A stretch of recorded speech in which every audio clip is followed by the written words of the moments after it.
Bombay talkies में आज सुनिए अभिनेता और पार्श्व गायक अरुण बख्शी से रेणु चतुर्वेदी की फिल्मी गपशप का दूसरा और अंतिम भाग।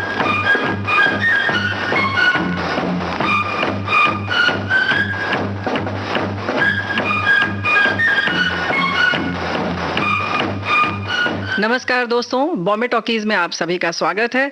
और आज कल हम बात कर रहे हैं चरित्र अभिनेता अरुण बख्शी से। करते हैं इनसे फिल्मी गपशप, बहुत सारी बातें पिक्चर के बारे में, सिनेमा के बारे में, और आप सब ने इनके अभिनय को देखा, सराहा है। गायकी की बात पर हम जाना चाहते हैं अरुण जी, कुछ आप बता रहे थे मनोज कुमार जी का किस्सा। मनोज कुमार जी एक ऐसा किस्सा है जो कि ये युगों तक चलता रहेगा। उनकी क्रिएटिविटी, उनकी सोच, उनकी समझ, और मेरा उनसे लगातार हर हफ्ते में 2-3 बार राब्ता होता है। अच्छा। और जब बातचीत होती है तो कम से कम आधा घंटा से पौना घंटा हमारी बातचीत होती है। उनके पास कहने को बहुत कुछ है और मेरे पास सुनने का मादा बहुत है, और मुझे रोज मेरी झोली में कुछ ना कुछ अच्छा पड़ जाता है जब भी मैं द ग्रेट मनोज कुमार जी से बात करता हूँ। आप यकीन मानिए, मेरा गाना या मेरी कोई परफॉर्मेंस सबसे पहले उन्हीं की नजर के सामने होती है। अच्छा। उसके बाद दुनिया के सामने जाती है, वहाँ का रिएक्शन होता है। कभी वो विजुअल रिएक्शन नहीं देते, लिख के रिएक्शन देते। अभी मैंने एल्बम की थी, नाम था मन जी। उससे पहले की थी दिलबर, उससे पहले की थी बोल मिठी दिया बाव्या। पहला गाना उन्हीं के पास जाता है और उनका रिएक्शन के बाद में लाइफ शुरू होती है। और उनसे मैंने गाना भी लिखवाया। अच्छा। एक गाना देशभक्ति का है कि तिरंगा 3 रंग का चोला, तिरंगा 3 रंग का चोला, जिसको पहन के भारत बोला, हर भारतवासी है शोला, दुश्मन समझ ले जो मैं बोला, वंदे मातरम वंदे मातरम वंदे मातरम। वो गाया भी मैंने है, मेरे साथ में साधना सरगम जी ने गाया है और मनोज जी ने लिखा है। लेकिन उस गाने की जो जन्म कुंडली है, कुछ लोगों ने उसको अपभ्रंश किया था जी। लेकिन नेवरदलेस जब भी ये गाना मैं गाता हूँ लोगों के सामने, तो it is always a great honour कि उनकी विचारधारा जब दुनिया के सामने जाती है और लोग उसे एक्सेप्ट करते हैं। It's beautiful. इसको गाकर सुनाएंगे आप? हाँ बिल्कुल, क्यों नहीं। जिए तिरंगा तिरंगा जिए तिरंगा, जिए तिरंगा तिरंगा जिए तिरंगा, तिरंगा 3 रंग का चोला, जिसको पहन के भारत बोला, हर भारतवासी है शोला, दुश्मन समझ दे जो मैं बोला बोला बोला बोला, वंदे मातरम वंदे मातरम वंदे मातरम, ओए वंदे मातरम वंदे मातरम वंदे मातरम वंदे मातरम वंदे मातरम वंदे मातरम। वाह, वंदे मातरम वंदे मातरम। इसकी मेकिंग में भी बड़ा मजा आया। क्या?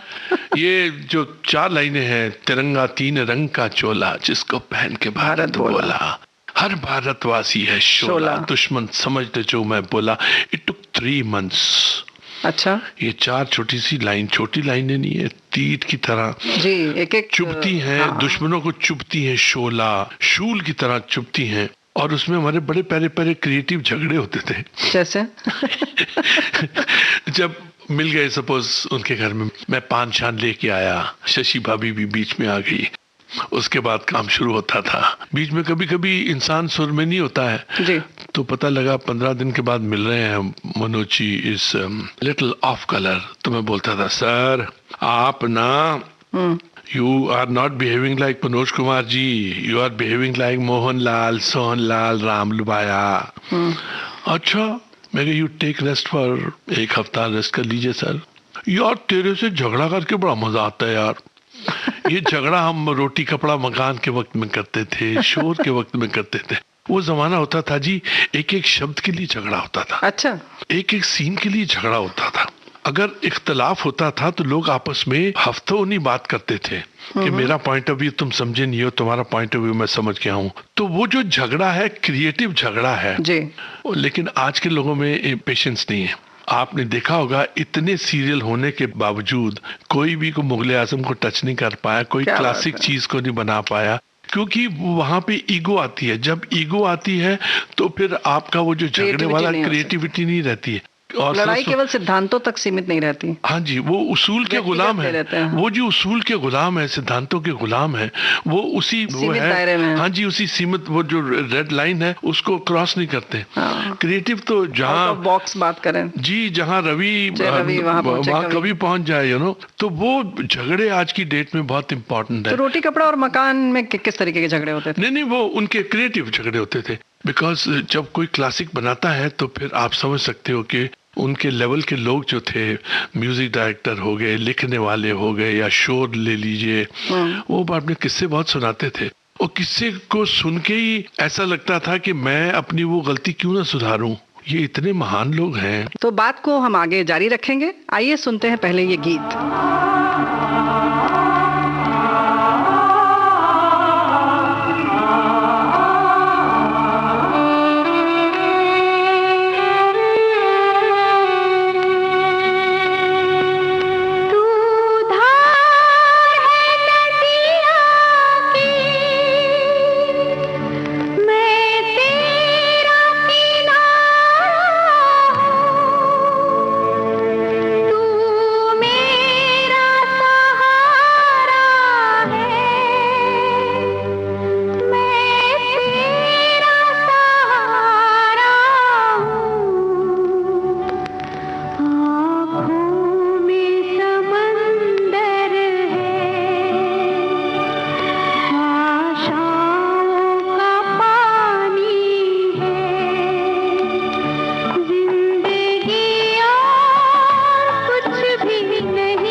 अरुण जी, एक बात ये बताइए कि बॉलीवुड की अगर हम बात करें, यानी कि इस फिल्मी दुनिया में और किन किन लोगों ने साथ दिया आपका, और फिर उनके साथ आपका अनुभव कैसा रहा?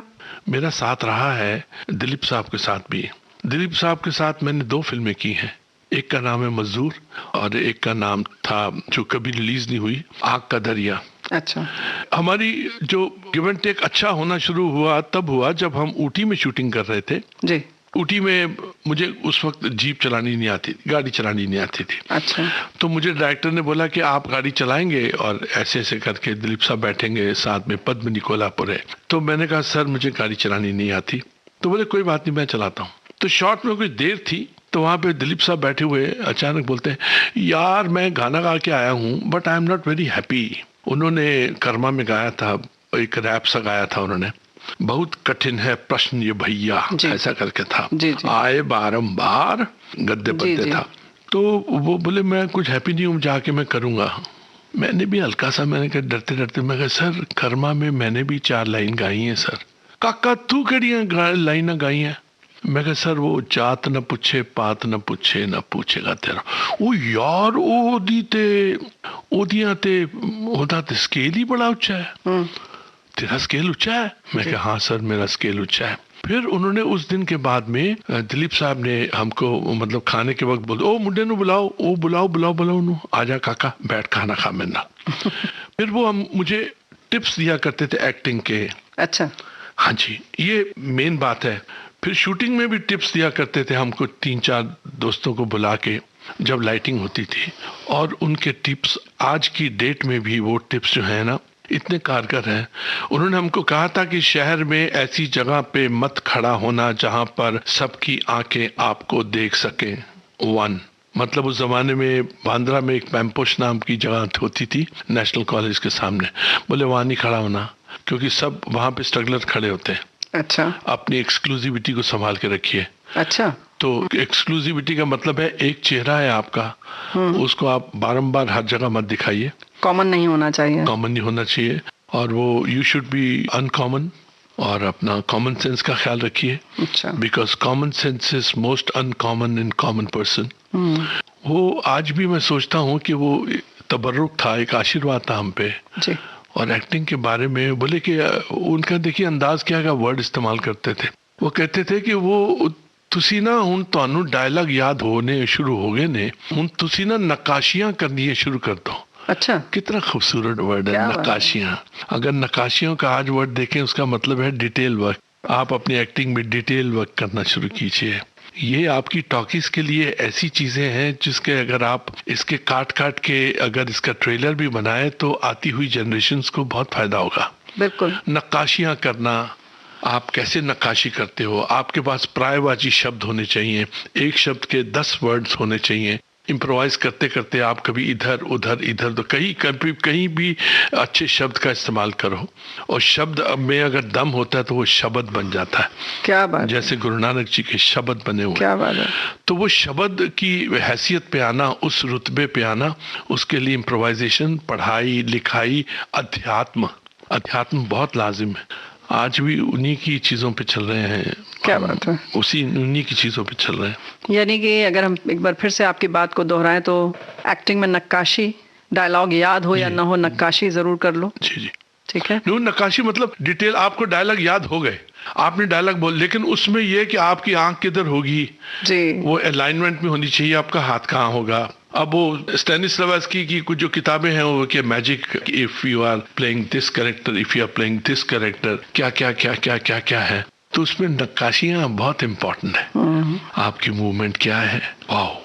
मतलब उस आदमी को देखना, सुनना, समझना। He is a huge book. मैं बताऊं वॉल्यूम है, मेरे ख्याल से हम सब उनकी संतानें हैं। बिल्कुल।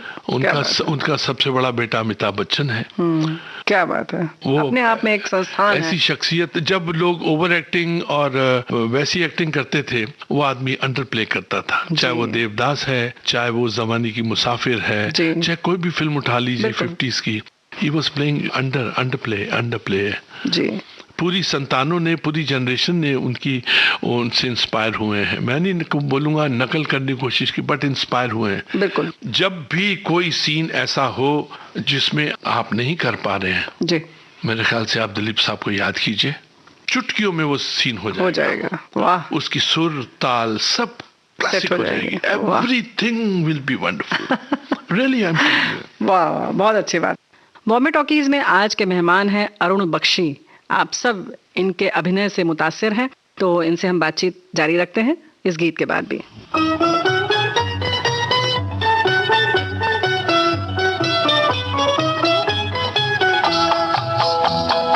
मांग के साथ तुम्हारा मैंने मांग लिया संसार, मांग के साथ तुम्हारा मैंने मांग लिया संसार, मांग के साथ तुम्हारा मैंने मांग लिया संसार, मांग के साथ तुम्हारा।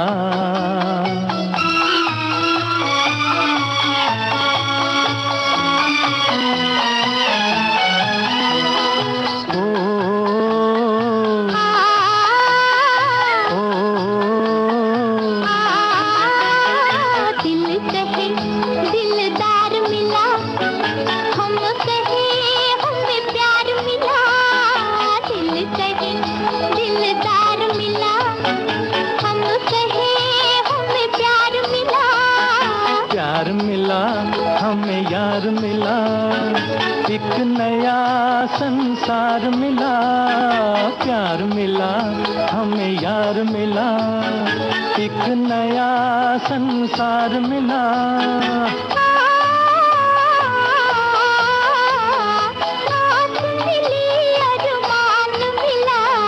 ओ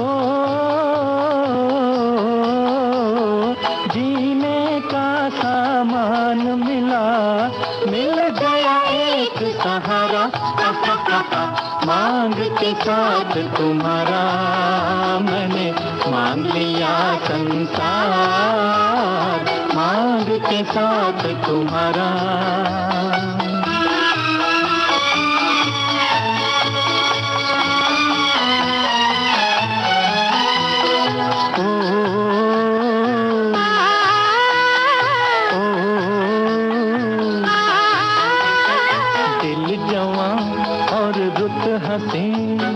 चल यूं ही चल दे कहीं, दिल जवां और रुत हंसी, चल यूं ही चल दे कहीं। तू चाहे ले चल कहीं, तुझ पे है मुझको यकीन। तू चाहे ले चल कहीं, तुझ पे है मुझको यकीन। जान भी तू है, दिल भी तू ही, राह भी तू, मंजिल भी तू ही, और तू ही आस का तारा। मांग के साथ तुम्हारा मैंने मांग लिया संसार, मांग के साथ तुम्हारा।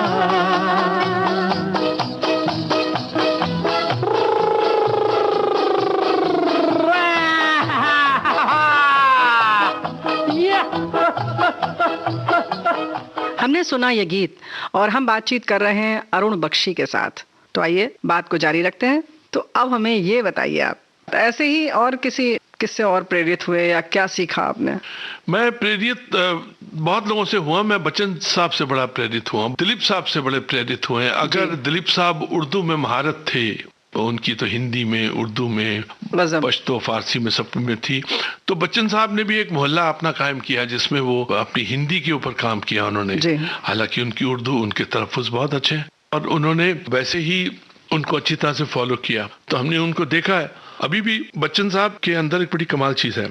मैं कभी कभी उनकी, मुझे जो फिल्म अच्छी लगती है, परफॉर्मेंस अच्छी लगती है, तो मैं उनको एक मैसेज छोड़ देता हूँ। अच्छा। मेरे दोस्त हैं, मतलब उतनी ही दोस्ती जितने की ग्रेसफुल होती है। मैं उनको मैसेज छोड़ देता हूँ कि सर वो मैंने आपकी फिल्म पिंक देखी है, अगर आप चाहते हैं कि मैं अपना जो कॉम्प्लीमेंट है आपको एक जिंदा कॉम्प्लीमेंट दूं, लाइव दूं, तो फोन कर लीजिए। क्या बात है। उनका 2-3 दिन के बाद फोन आता। अच्छा। आता बच्चन जी फोन करते हैं। फिर मैं उनसे पूछता हूँ, मैं उनसे कहता भी हूँ कि वो पिंक में वो फला सीन का कल्मिनेशन जो था आपकी लुक के ऊपर हुआ था, क्योंकि ऐसी कई चीजें हमने नहीं देखी हैं एज एन एक्टर। तो अपने सीनियर से पूछना बहुत अच्छी बात है जी। आज की डेट में किसी के पास समय नहीं है, लेकिन मेरे पास बहुत समय है। कुछ सीखने के लिए मेरे पास बहुत समय है। तो फिर वो मैं क्या अपनी इस रोल को कैसे तैयार किया, जैसे यू आर आस्किंग मी। जी। I asked him. तो आपने कैसे किया? आप बोले जो 80+ का कैरेक्टर है, मैं कहा वो खंडर की तरह खड़ा है, आहिस्ता आहिस्ता आहिस्ता इसमें चेंज ओवर आता है पिंक में जी। और वो उसके बाद वो ऐसा स्टाउट पर्सनालिटी हो जाता है जी। बाइपोलर।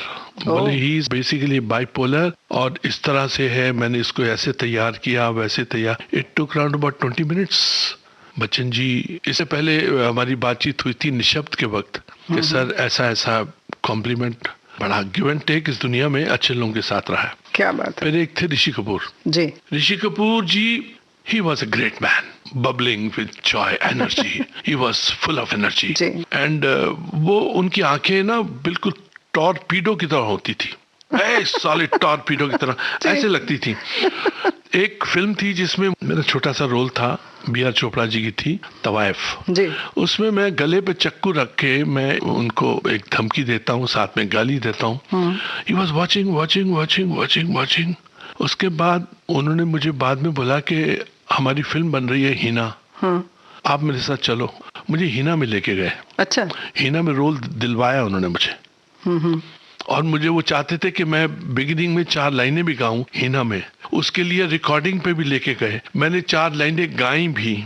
उस वक्त वहां पे शम्मी कपूर जी भी थे, शशि कपूर जी भी थे।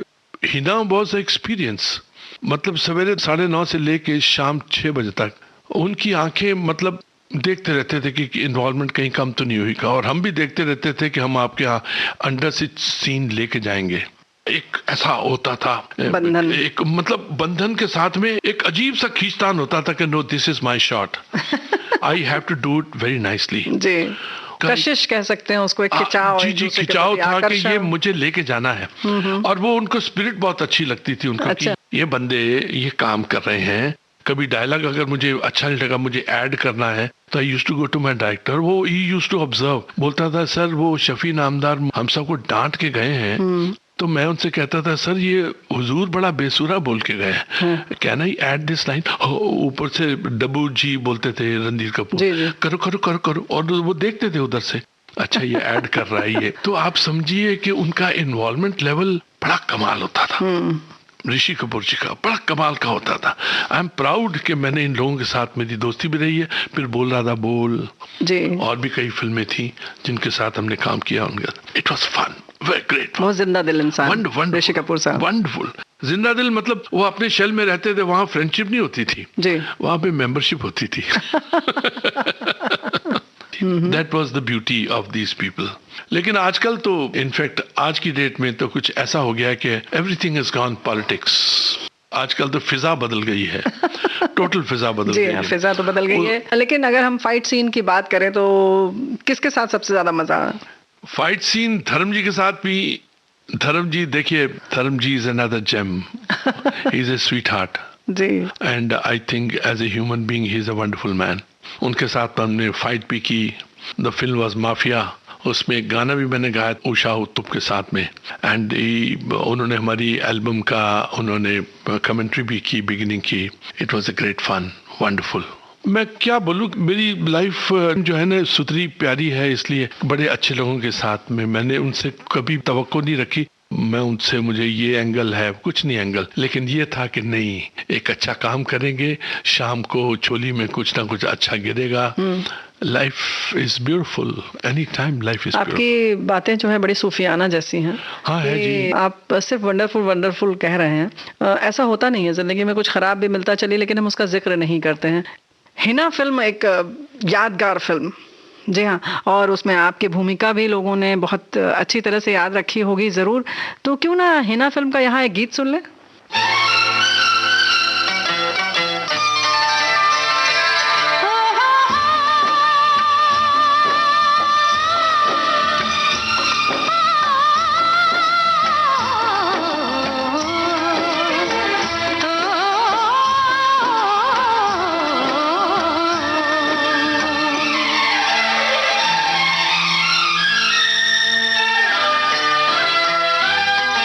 बेदर्दी तेरी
गीत के बाद दोस्तों हम फिर हाजिर हैं लेकर कार्यक्रम बॉम्बे टॉकीज, और आज हम बातचीत कर रहे हैं चरित्र अभिनेता अरुण बख्शी से।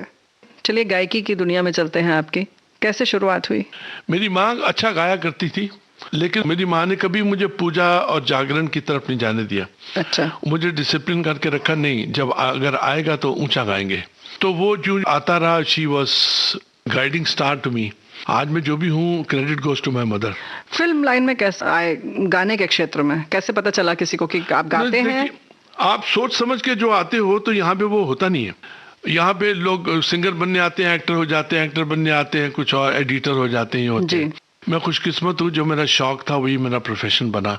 आगे जाके ये फिर और आगे बढ़ा। किसने पहचाना आपको कि आप गा सकते हैं? मैं आपसे अर्ज किया पहले कि मुझको पहले थिएटर में पहचाना गया कि ये गा सकते हैं। फिर 21 गाने पहले प्ले बकरी में, फिर दूसरे प्ले में 55 गाने।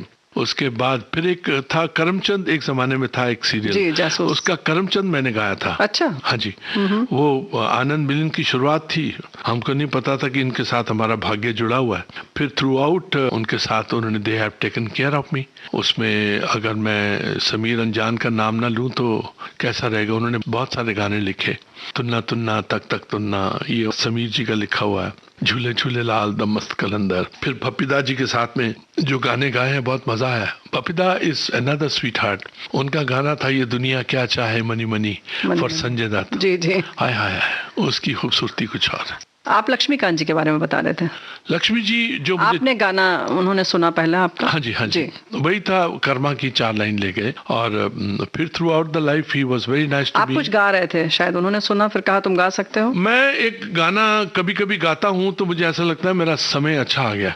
वो है जगजीत सिंह साहब की गजल है, कोई पास आया सवेरे सवेरे। ये सुनाइए ना भला। कोई पास आया सवेरे सवेरे, मुझे आजमाया सवेरे सवेरे, कोई पास आया सवेरे सवेरे। समय लगता है अच्छा हो गया। पता नहीं, मेरा मानना है। फिर लक्ष्मीकांत जी ने सुना आपको? लक्ष्मी जी ने फिर मुझे बुलाया कुछ 1 महीने के बाद में, घर में बंदा भेजा। सवेरे गया मैं, जाके मैंने फिर उस दिन मैंने गाया, जात न पूछे पात न पूछे। मुझे नहीं मालूम था, it is like expect unexpected. तो you expect unexpected, people come. आप ईमानदारी से काम करते हैं, आप दिल से काम करते हैं, people are watching you, eyes are watching. जब आंखें देख रही हों और दिल भी धड़के आपके लिए, तो बोलता है कि काम अच्छा हो रहा है। उन्होंने मुझे रात को मैसेज किया और वो मुझे पता चला कि बोले आपको आना है कल 10 बजे आइए। मैं 10 बजे चला गया। बोले कि ये 4 लाइनें हैं। तो मैं समझ गया, मैं कि इसमें ये जो लंबा है, जात न पूछे पात न पूछे, न पूछेगा तेरा धर्मा, रब तेरा बंदे एक दिन पूछेगा तेरा। इसमें 2 जगह मींड था, लंबा लेके जाना था जी। उसके लिए मैंने अपनी सांस को जरा ठोक पीट के ठीक किया। एक छोटा सा हारमोनियम था और वो आवाज बिल्कुल सही हो गई। फिर वहां गया, ऊपर वाले की बरकत है जी, सरस्वती माँ की बरकत है। सरस्वती माँ का दूसरा नाम है स्वर स्तुति। जो आदमी स्वर का स्तुति करता है वो आमद होती है सरस्वती वाल। तो जहाँ आपको माइक पर ले जाया गया वहाँ लता जी पहले गा चुकी? अरे लता जी गा रही थी। आप नर्वस थी? मुझे लगा कि लता जी गा रही है, जब छोड़ के जाएंगी, डिविनिटी छोड़ के जाएगी, वो सरस्वती माँ है, वो जाएगी तो मैं वहां पे जाऊंगा। मैं घबरा के इधर से उधर घूम रहा था। अचानक मेरा दोस्त मिला थिएटर का, राजेंद्र, और वो बोला कि क्या है। मैं कहा यार बम्बई चांस दे रही है, ऊपर लता जी गा रही है, मुझे उसी माइक पे जाना है। बोले टेंशन क्या है? मैं कहा टेंशन क्या है कि हमारा गड़बड़ हो रहा है। तो बोले अभी ठीक कर देते हैं। उन्होंने मुझे वहां से कलकत्ता 120 हीरा मोती ठंडक इलायची वाला पान खिलाया। मेरी सुरें ठक से ऊपर गई। मैं कहा कहाँ है लता जी, कहाँ है? पता लगा लता जी चली गई थी। अच्छा। और मेरा कॉन्फिडेंस किया थिएटर के दोस्त ने। लक्ष्मीकांत जी कहते हैं क्या करेंगे, गाएं क्या सर, रेसे या टेक? अरे मैं कहा सर टेक करते हैं। अच्छा। बोले इतना आपके पास है वो कॉन्फिडेंस? अरे मैं कहा यही तो है कॉन्फिडेंस। तो पहला टेक ओके हो गया, भगवान का आशीर्वाद था बस। उसके बाद मजा तब आया जब वो गाना रिलीज हो रहा था जी। और मेरा दोस्त भागता भागता आया, अशोक त्यागी, आके बोले यार तेरा नाम है, कर my introduction by Arun Bakshi. तब जाके घंटी बजी कि Arun Bakshi you can do it man. और वो तीसरे दिन पूरी फिल्म का मुहूर्त जो था उस गाने के 4 लाइन के ऊपर था। क्या बात? और मैं दूर बैठा देख रहा था, मैं कहा दिलीप साहब के ऊपर मेरी 4 लाइन। दिलीप कुमार, नसीरुद्दीन शाह और बाकी अनुपम सब लोग थे जी। एंड मेरी 4 line. Then I had a chat with my atma. तो आत्मा ने मुझे बोला कि मैं क्या एक्टर बनूं या सिंगर बनूं। तो आत्मा ने कहा दोनों काम करो, सर्वाइवल भी हो जाएगा और क्रिएटिविटी का मजा भी आएगा। क्या तो आज मैं जो भी हूँ उसी की वजह से। बॉम्बे टॉकीज में आज के मेहमान हैं अरुण बख्शी। आप सब इनके अभिनय से मुतासिर हैं, तो इनसे हम बातचीत जारी रखते हैं इस गीत के बाद भी। बड़ा कठिन है प्रश्न ये भैया, आए बारंबार। इस उम्र में पूछे बीवी क्या करते हो प्यार, मुझसे क्या करते हो प्यार। अरे पूछे मेरी बीवी do you love me, do you love मी। तो क्या कहा आपने? अरे बरसों से तो कहता आया I love you, I love you. हर दिन हर पल यही कहूं मैं आई लव यू। सुबह सवेरे काम पे जाऊं आई लव यू, सांझ ढले जब काम से आऊं आई लव यू। खाते पीते सोते उठते आई लव यू। फिर भी पूछे बीवी मेरी do you love me, do you love me. बार बार यही दोहराऊं I love you, I love you. 3 बच्चों का बापू हूं पर आई लव यू। दुनिया भर में अक्सर हूं पर आई लव यू। सब लोगों पे धाक जमाऊं आई लव यू। डरते डरते घर पे आऊं आई love you, I love you. सांझ सवेरे तेरे प्यार में यही गीत दोहराऊं रानी, यही गीत दोहराऊं। हर करम अपना करेंगे, हर करम अपना करेंगे। ऐ सनम तेरे लिए दिल दिया है जावे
अब हमें ये बताइए, आप गाने के में आपने बताया कि कुछ आपकी शर्तें रहती हैं।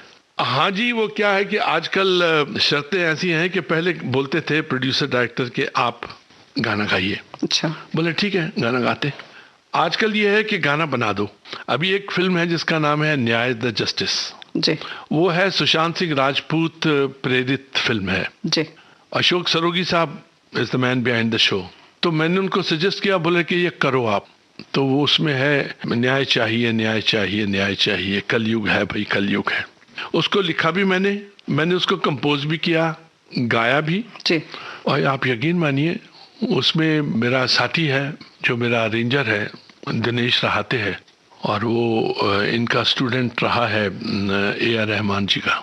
अच्छा, ये सब लोग मुझे अप्रोच करते हैं बच्चा लोग, मैं किसी को मायूस नहीं करता हूँ, मैं कैसे ना कैसे इनको अपने साथ जोड़ लेता हूँ and I take care of them. नाम के हिसाब से भी पैसे के भी हिसाब से जो मुझे मिलता है उसमें से I take care of them. उससे क्या होता है कि आजकल ये कहते हैं कि आप बनाइए, तो मैं गाना बनाता हूँ। पहले मैं ना करता हूँ कि मत लो मुझे, मत लो मत लो मत लो। बोले क्यों? मैं कहा नाम और मैं रेकमेंड मैं कर सकता हूँ। क्या है कि अगर गाना बनाना है तो उसमें फकीरी होनी चाहिए फकीरी होनी चाहिए, और बीच में कोई आपको तंग ना करे, आपको कुछ बीच में आके कुछ कांटा ना लगाए, तो पहले ही ना बोल दो। फिर मैं पूछता हूँ कि आप मेरे पीछे क्यों हो? बोले इसलिए कि आप कर सकते हो, आप पागल हो, अच्छा पगले हो। फिर मैं करता हूँ, मेरी शर्त ये है। बोले क्या है शर्त? मैं क्या आप गाना सुनेंगे, फाइन, आपको अच्छा लगेगा जो भी, वन, उसके बाद आप मुझे पैसे देंगे, फिर मूड आएगा तो मैं अपना गाना रिकॉर्ड करूंगा। बोले शर्त क्या है? मैं शर्त ये है जब मैं गाना रिकॉर्ड कर रहा हूँगा आप बीच में नहीं आएंगे, आप 15 सड़कें दिखना नहीं मतलब कि आप दिखेंगे नहीं, मतलब बहुत दूर रहेंगे आप। नहीं चाहिए ही नहीं, चाहिए ही नहीं। आप आइए अगले दिन जब रिकॉर्डिंग हो जाएगी, अच्छा। मिक्सिंग से पहले आइए, come and listen to it. क्यों ऐसा क्यों? वो क्या है बीच में अगर किसी दो मोहतरमा को ले आए और उसने आके बोला डालेंगे इसमें कुछ ये डालो, इसमें ये एक सांस डालो, नो नो नो वे नो वे। जो कॉन्सेप्ट है वो कॉन्सेप्ट है, इसके ऊपर सोचे हुए हैं, कोई पंगा नहीं चाहिए। मोहतरमा क्यों? मेल भी तो आ सकते हैं। नहीं मोहतरम भी आ सकते हैं, लेकिन वो अपनी जो सो कॉल्ड बुद्धिमता है, यू नो, वो आके बीच में डालने की कोशिश करनी चाहिए। थोड़ा सुर ऊंचा हो जाए, थोड़ा बांसुरी आ जाए, नहीं वो मुझे आ जाए, कुछ वो आ जाए, नहीं वो चाहिए। अच्छा, कुछ की तो संभावनाएं हमेशा रहती हैं। हाँ जी, नहीं वो सब ठीक है, लेकिन जो सोचा हुआ होता है, मैं उन लोगों को देखता हूँ। ओपी नैयर जी, मैं लास्ट के 6 महीने रहा हूँ, आर.डी. बर्मन जी के साथ में रहा हूँ, उनके साथ गोलगप्पे और पानी पूरी भी खाई हुई है, और अच्छा। उनको बूस्ट अप भी किया है, उनके वो समय भी देखा हुआ है, समय देखा हुआ है उनका, और these people were very comfortable with me, very comfortable. क्या बात है। चलिए, आपकी जो ये बातें हैं कि कोई तनाव नहीं है, ये बड़ी अच्छी बात है। आमतौर पे ऐसा सोचा जाता है कि फिल्म इंडस्ट्री में बस धोखे ही धोखे हैं। नहीं, film industry is one of the bestest place. इसमें कोई ऐसा धोखा नहीं, मुझे धोखा नहीं मिला है तो मैं कैसे कह दूं कि मुझे धोखा है। ना, it's one of the bestest place. आप में अगर दम है, आइए अपना पैमाना उठाइए, चीयर्स कीजिए और उसको पीजिए। क्या बात है। मैं भी टाइम एंड अगेन कभी भी जब भी मौका मिलता है, अगर मेरा पैमाना है मैं उठाता हूँ, उसको अर्न करता हूँ, दुनिया के साथ चीयर्स करता हूँ, इसलिए मेरी कोई प्रॉब्लम नहीं है लाइफ में। क्या बात है। बॉम्बे टॉकीज में आज के मेहमान हैं अरुण बख्शी। आप सब इनके अभिनय से मुतासिर हैं, तो इनसे हम बातचीत जारी रखते हैं इस गीत के बाद भी।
साथ रंग है ये जहां रंगी बना बनाएंगे।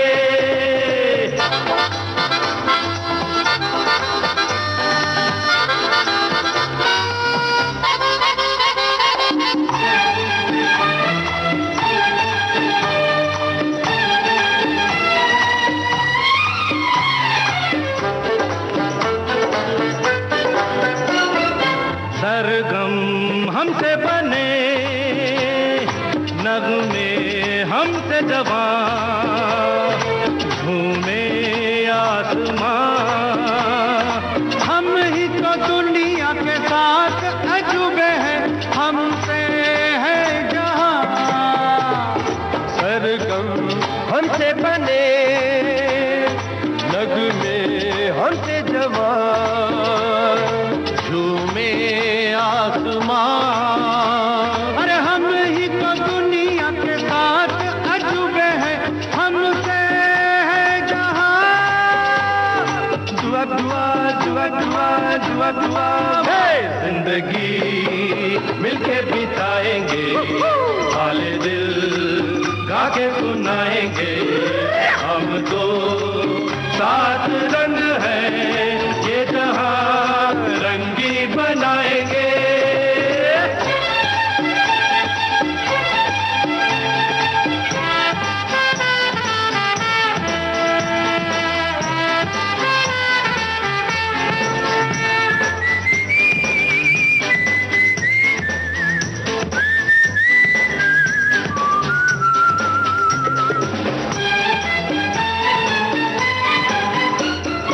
खुशियाँ बांटेंगे हम, हर गम मिल के सहें, फिर क्यों आंसू बहें, और पल के सहारा एक दूजे का यूं ही चलते रहे। खुशियाँ बांटेंगे हम, हर गम मिल के सहें, फिर क्यों आंसू बहे, पल के सहारा एक दूजे का यूं ही चलते रहे। जुआ जुआ जुआ जुआ जुआ जुआ, जिंदगी मिलके बिताएंगे, हाले दिल गा के सुनाएंगे, हम तो सात रंग है, ये जहां रंगी बनाएंगे। जिंदगी मिलके बिताएंगे, हाले दिल गा के सुनाएंगे, हम तो सात रंग है, ये जहां रंगी बनाएंगे।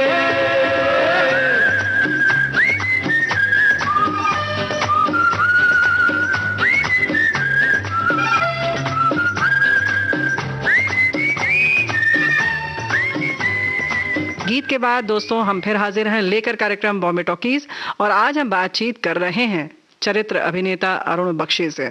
आपने जो शुरू में सबसे पहले कहा था कि कर्म करता हूँ सन्यासी की तरह, हाँ। इसको थोड़ा स्पष्ट करें। देखिए, कुछ गानों की, कुछ परफॉर्मेंसेस की एज होती है 2 दिन, 5 मिनट, 15 मिनट जी, 2 महीने, 3 महीने, 6 महीने, साल। अगर एजलेस जाना है, हमारी ये है कि एजलेस टाइमलेस जाना है, तो कहीं ना कहीं उसमें एक सन्यास आना चाहिए। कर्म में अगर सन्यास आता है तो उसकी उम्र जो है टाइमलेस भी हो जाता है और एजलेस भी हो जाता है। ऐसे हमने बुजुर्गों से अपने सन्यास से यहाँ पर क्या मतलब है आपका? आप लिप्त ना हो? नहीं, वो जो क्षण है जी, जो क्रंच मोमेंट है जी, जिसमें आप काम कर रहे हैं, उसमें 100,000% सिंसेरिटी होनी चाहिए। उसी में रहें आप, उसी में रहिए, उसी में डूब जाइए, तन मन सब कुछ वहीं होना चाहिए। आग का दरिया है, डूब के जाना है। क्या बात है। तो वो आपको करना पड़ेगा। तो वो अप्रोच है, जब डिविनिटी आपको छूती है तो आपके काम में बरकत पड़ती है। और जो आपने ये और कहा था कि दिलीप साहब की बात कर रहे थे, आपने कहा कि जो नक्काशी के साथ साथ आपने कहा कि अध्यात्म भी जुड़ा होना चाहिए आपके काम में या एक्टिंग में या किसी भी चीज में। तो ये अध्यात्म का क्या है? 10 दिन अगर आप अध्यात्म में ना रहे और आप काम करते रहे, आपको लगेगा कि आपका जो कर्म है वो खोखला होता जा रहा है। उसमें जो हिंदी का वर्ड है ना, परिपक्वता, वो थोड़ा सा मिसिंग होती है। ये मैंने नोट किया। अब मैं अपना एग्जाम्पल दे ये सकता हूँ। अध्यात्म जो है, आप उसके लिए क्या करते हैं? अरे क्या नहीं कर सकता इंसान। 18 अध्याय हैं गीता के, श्रीमद् भागवत है, कितना कुछ है। जब कुरान शरीफ पढ़ते हैं, जब कोई उर्दू का ऐसा उर्दू ओरिएंटेड रोल है, उसके लिए अल्लाह मियाँ का आशीर्वाद लेना पड़ता है, जी। नहीं तो कृष्ण भगवान का लेना पड़ता है। ये आशीर्वाद मिलते रहना चाहिए। अध्यात्म यही है। और लोगों के साथ में राब्ता कायम रखिए। Every person is a brand, तो वो लोगों से मिलते रहना चाहिए। बोले बातें कम कीजिए, अपनी ज़हानत दिखाते रहिए। ये बड़ा शहर है, कुछ दोस्त बनाते रहिए। क्या बात है, क्या बात है। चलिए, दोस्ती तो पता नहीं है कि नहीं, लेकिन जैसे आपने पुराने ज़माने के हिसाब से अगर हम बात करें, उस एरा की बात करें, तो मनोज कुमार साहब, दिलीप कुमार साहब की आपने बात की, तो उसके बाद की जैसे अगर कुछ गाने जो बताएं उसके हिसाब से संजय दत्त हैं, अक्षय कुमार है, उनमें इनमें इस पीढ़ी के सेकंड जो पीढ़ी है, इसको यूँ कहें कि बाद की पीढ़ी का क्या फर्क लगता है? ये लोग भी एंटर किए हैं जब सोशल नेटवर्किंग नहीं था जी। इन्होंने भी अपने आप को चेंज किया है। सबने अपने आप को चेंज किया है। क्या है कि चेंज इज इनएविटेबल जी। तो उसमें कोई दो राय नहीं है। तो कहने का मतलब ये है कि सबने चेंज किया है और हम एक्सपेक्ट नहीं करते थे कि हमारे ज़माने में भी फिर वैसे ही मनोज कुमार जी होंगे या राजेंद्र कुमार होंगे। मैंने इनके साथ काम किया, राजेंद्र कुमार जी के साथ जी। और ये, लेकिन वो with the passage of time Sanjay Dutt है। लेकिन 50s का जो इरा था वो that was for golden era. In fact अगर आप देखा जाए तो महारानी जो है वो है नरगिस जी है। She lived the life of a queen creatively, worked with all the wonderful people.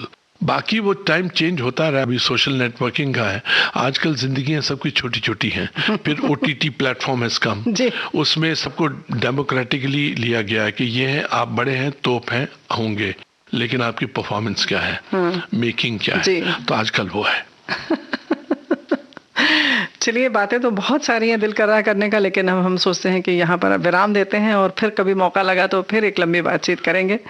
Arun Bakshi जी, मैं आपको एक बताता हूँ। स्वागत। जाते जाते मैं जयपुर से आया शूटिंग करके, आके देखा मैंने कि मेरी माँ के चेहरे पे she had paralysed her face. मैं कहा माँ ये क्या हुआ? तो बोले बेटा तेरे लिए चिंता ली है। मैं क्या ओके? मैं कहा तो एक काम करना माँ, ये आप चिंता के ऊपर गाना लिख दो। बोले मैं कहा माँ इतना अच्छा गाती है तो क्यों नहीं एक चिंता के ऊपर गाना लिखा। बोले अच्छा। मैंने एक धुन बनाई।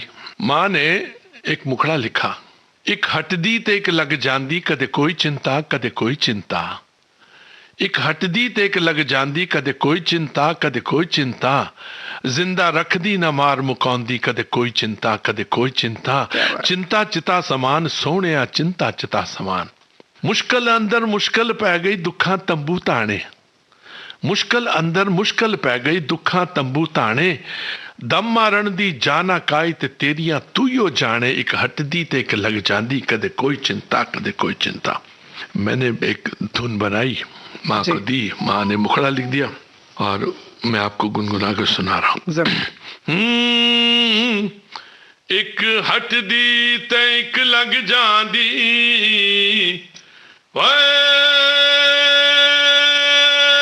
एक हटदी ते एक हटदी ते एक लग जांदी हाय नी कदी कोई चिंता। एक हटदी ते एक लग जांदी हाय नी कदी कोई चिंता। जिंदा रख दी ना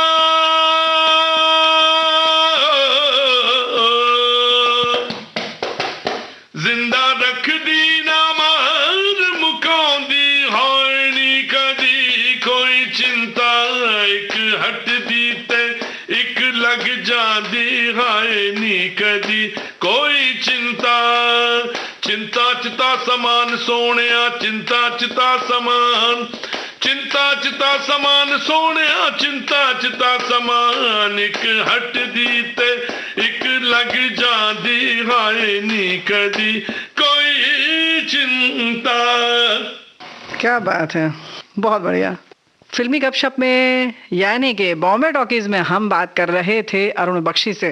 तो बातों का सिलसिला यहीं समाप्त करते हैं और यूं ही मुलाकातें होती रहेंगी, फिल्मी बातें होती रहेंगी और भी बहुत सारी जानकारियां और रोचक बातें हम लेकर हाजिर होते रहेंगे दोस्तों। बॉम्बे टॉकीज का आज का ये अंक यहीं समाप्त करने की आपसे अनुमति चाहते हैं। अनुमति दीजिए और स्वीकार कीजिए रेणु चतुर्वेदी का नमस्कार। अल्लाह तेरो नाम, ईश्वर तेरो नाम, अल्लाह तेरो नाम, ईश्वर तेरो नाम, सबको सन्मति दे भगवान,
बॉम्बे टॉकीज में आप सुन रहे थे अभिनेता और पार्श्व गायक अरुण बख्शी से रेणु चतुर्वेदी की फिल्मी गपशप का दूसरा और अंतिम भाग। तकनीकी सहयोग HR पाटले का। प्रस्तुत करता है जुबैर खान। सेलुलाइट डिजिटल अपना बॉम्बे टॉकीज।